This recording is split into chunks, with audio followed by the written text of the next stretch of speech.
Hi hello എല്ലാവർക്കും എൻ്റെ പുതിയൊരു വീഡിയോയിലേക്ക് സ്വാഗതം. അപ്പോൾ നമ്മളിന്ന് ഉണ്ടാക്കുന്നത് എല്ലാവരുടെയും വീട്ടിലുണ്ടാകുന്ന പപ്പായ കൊണ്ടൊരു ഉപ്പേരിയാണ്. അതിനായിട്ട് ഞാൻ ഇവിടെ എടുക്കുന്നത് പപ്പായ നന്നായിട്ട് ചിരകിയതെടുത്തിട്ടുണ്ട്. കൂടാതെ കുറച്ച് ഉള്ളി, പച്ചമുളക്, പിന്നെ തേങ്ങ ചിരകിയത്, അതിലേക്ക് കുറച്ച് കറിവേപ്പില, ആവശ്യത്തിന് ഉപ്പ്, കുറച്ച് മഞ്ഞൾ പിന്നെ 2-3 വെളുത്തുള്ളി കൂടി ഇട്ട് നന്നായിട്ട് കുഴച്ചെടുക്കുക.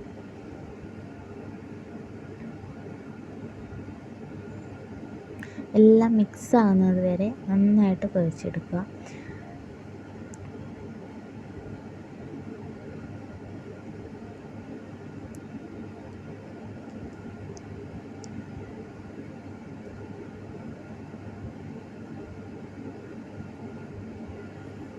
പിന്നെ നമ്മൾ ചെയ്യേണ്ടത് ഒരു പാൻ വെച്ച് അതിലേക്ക് വെളിച്ചെണ്ണ ഒഴിച്ച് കടുകിട്ട് ഈ കുഴച്ച് വെച്ചത് അതിലേക്ക് ഇട്ട് നന്നായിട്ട്. അപ്പം ഞാനിവിടെ ആദ്യം ചെയ്തതെന്ന് വെച്ചാൽ ആദ്യം പപ്പായ വേവിക്കുകയാണ് ചെയ്തത്. അതിന് ശേഷമാണ് ഞാൻ കടുക് താളിച്ചൊഴിക്കുന്നത്.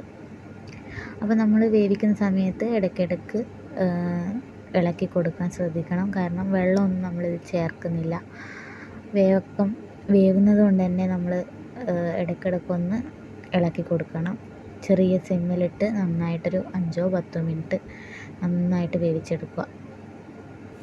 ഞാനിതാ ലാസ്റ്റ് ഒരു പാൻ എണ്ണ ഇട്ട് ചൂടാക്കി അതിലേക്ക് കടുകും പൊട്ടിച്ച് 2 കറിവേപ്പില കൂടെ ഇട്ട് താളിച്ചൊഴിക്കുന്നുണ്ട്. അപ്പോൾ നമ്മുടെ പപ്പായ ഉപ്പേരി, അല്ലെങ്കിൽ ഞങ്ങളിവിടെ കർമൂസ എന്നാണ് ഇതിന് പറയുക. നിങ്ങളുടെ നാട്ടിൽ എന്താ പറയുകയെന്ന് എനിക്കറിയത്തില്ല. അപ്പം ഈ കർമൂസ ഉപ്പേരി നമ്മുടെ ഇവിടെ റെഡി ആയിട്ടുണ്ട്. എല്ലാവരും ഒന്ന് വീട്ടിൽ ട്രൈ ചെയ്ത് നോക്കുക. Thank you for watching.